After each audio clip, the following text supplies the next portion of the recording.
আমরা অনেক সময় মনে করি রাসূল সাল্লাল্লাহু আলাইহি সাল্লাম মানে শুধু গম্ভীর নীরবতা, কঠোরতা, কিন্তু বাস্তবতা ছিল ভিন্ন। তিনি ছিলেন হাস্য উজ্জ্বল, কোমল হৃদয় ছুঁয়ে যাওয়া একজন মানুষ। তিনি হাসতেন, মজা করতেন, কিন্তু কখনো সীমা ছাড়তেন না। চলুন তার জীবনের কিছু মুহূর্ত শুনি, যেখানে তিনি মজা করতেন, হাসিয়েছেন, আবার নিজেও হেসেছেন। রাসূল সাল্লাল্লাহু আলাইহি সাল্লামের হাসি কেমন ছিল? রাসূল সাল্লাল্লাহু আলাইহি সাল্লাম কখনো অট্ট হাসি দিতেন না। তার হাসি ছিল এমন, মুখে প্রশান্তি ফুটে উঠত, দাঁত দেখা যেত কিন্তু শব্দ হতো না। এক সাহাবী বললেন, আমি রাসূল সাল্লাল্লাহু আলাইহি সাল্লামকে যতবার দেখছি তাকে হাসি মুখে ছাড়া দেখিনি। তিনি কথা বলার সময় মাঝে মাঝে হালকা মজা করতেন, যেন সামনে থাকা মানুষটা তৃপ্তি পায়। একদিন এক বৃদ্ধা মহিলা রাসূল সাল্লাল্লাহু আলাইহি সাল্লামের কাছে এসে বললেন, এ আল্লাহর রাসূল, আমার জন্য জান্নাতের দোয়া করুন। রাসূল সাল্লাল্লাহু আলাইহি সাল্লাম হালকা হাসলেন এবং বললেন, জান্নাতে কোনো বৃদ্ধা যাবে না। এই কথা শুনে বৃদ্ধা মহিলা কেঁদে ফেললেন। তখন রাসূল সাল্লাল্লাহু আলাইহি সাল্লাম মুস্কি হেসে বললেন, কারণ জান্নাতে সবাই যাবে যুবতী হয়ে। কথা শুনে বৃদ্ধার চোখের পানি হাসিতে বদলে গেল।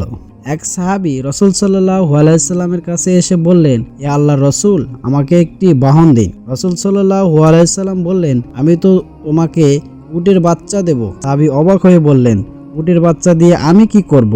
রাসূল সাল্লাল্লাহু আলাইহি সাল্লাম হাসতে বললেন, সব উটই তো কোনো না কোনো উটের বাচ্চাই। সাহাবীর মুখে হাসি ছড়িয়ে পড়ল। সফরে রাসূল সাল্লাল্লাহু আলাইহি সাল্লাম আয়েশা রাদিয়াল্লাহুকে বললেন, চলো আমরা দৌড় দেই। প্রথমবার আয়েশা রাদিয়াল্লাহু আনহা জিতে গেলেন। রাসূল সাল্লাল্লাহু আলাইহি সাল্লাম কিছু বললেন না, শুধু হালকা হাসলেন। বছর খানেক পরে আবার দৌড় দিলেন। এবার রাসূল সাল্লাল্লাহু আলাইহি সাল্লাম জিতে গেলেন। তিনি মুস্কি হেসে বললেন, এটা আগেরটার বদলা। এটা ছিল স্বামী স্ত্রীর মাঝে এক অপূর্ব হাসির মুহূর্ত। রাসূল সাল্লাল্লাহু আলাইহি সাল্লাম বাচ্চাদের সাথে যেমন ব্যবহার এবং মজা করতেন। রাসূল সাল্লাল্লাহু আলাইহি সাল্লাম শিশুদের খুব ভালোবাসতেন। তিনি কখনো শিশু দেখলে নিজে আগে সালাম দিতেন। এক শিশুর ডাক নাম ছিল আবু উমাইর। তার একটি পাখি ছিল যা মারা যায়। রাসূল সাল্লাল্লাহু আলাইহি সাল্লাম শিশুটিকে দেখে মজা করে বলতেন, আবু উমাইর, তোমার পাখিটা কি করলো? এই কথায় শিশুটার মন হালকা হয়ে যেত।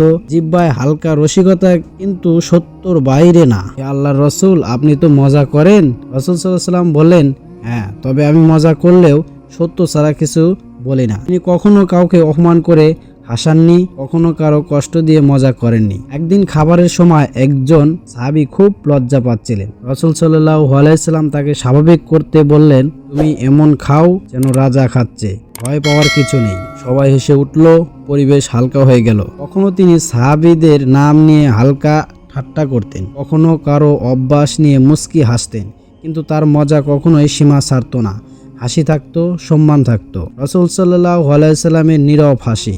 অনেক সময় তিনি কিছু না বললেও হাসতেন, সাহাবীরা বুঝে যেত তিনি খুশি। এক সাহাবী বললেন, রাসূল সাল্লাল্লাহু আলাইহি সাল্লাম যখন হাসতেন মনে হতো অন্ধকার ঘরে আলো জ্বলে উঠছে। রাসূল সাল্লাল্লাহু আলাইহি সাল্লাম ছিলেন পূর্ণ মানুষ। তিনি কাঁদতেন, হাসতেন, মজা করতেন, কিন্তু সবকিছু ছিল পরিমিত, সুন্দর হৃদয় ছোঁয়া। তিনি আমাদের দেখিয়েছেন হাসি মানে হালকা ভাবে নয়, মজা মানে অভ্যাসতা নয়। তার হাসি ছিল ইবাদতের মতো পবিত্র। প্রিয় ভাই ও বোনেরা, রাসূল সাল্লাল্লাহু আলাইহি সাল্লাম কখনো অশালীন ছিলেন না, কখনো কারো মনে কষ্ট দিতেন না।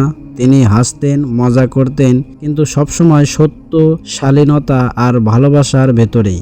আজ আমরা হাসির নামে অনেক সময় অন্যকে অপমান করি, মিথ্যা বলি কিংবা গুনাহে জড়িয়ে পড়ি। অথচ আমাদের আদর্শ নবী সাল্লাল্লাহু আলাইহি সাল্লাম শিখিয়ে দিয়েছেন, মুখে হাসি থাকবে, মনে দয়া থাকবে, আর আচরণে থাকবে আখলাক। চলুন আমরা হাসবো ঠিকই, কিন্তু কাউকে কষ্ট না দিয়ে। মজা করব, কিন্তু সীমা লঙ্ঘন না করে। সব কাজে রাসূল সাল্লাল্লাহু আলাইহি সাল্লামের সুন্নাহকে অনুসরণ করার চেষ্টা করব। আল্লাহ তাআলা আমাদের সবাইকে নবীজির সুন্দর চরিত্র নিজের জীবনে ধারণ করার তৌফিক দান করুন।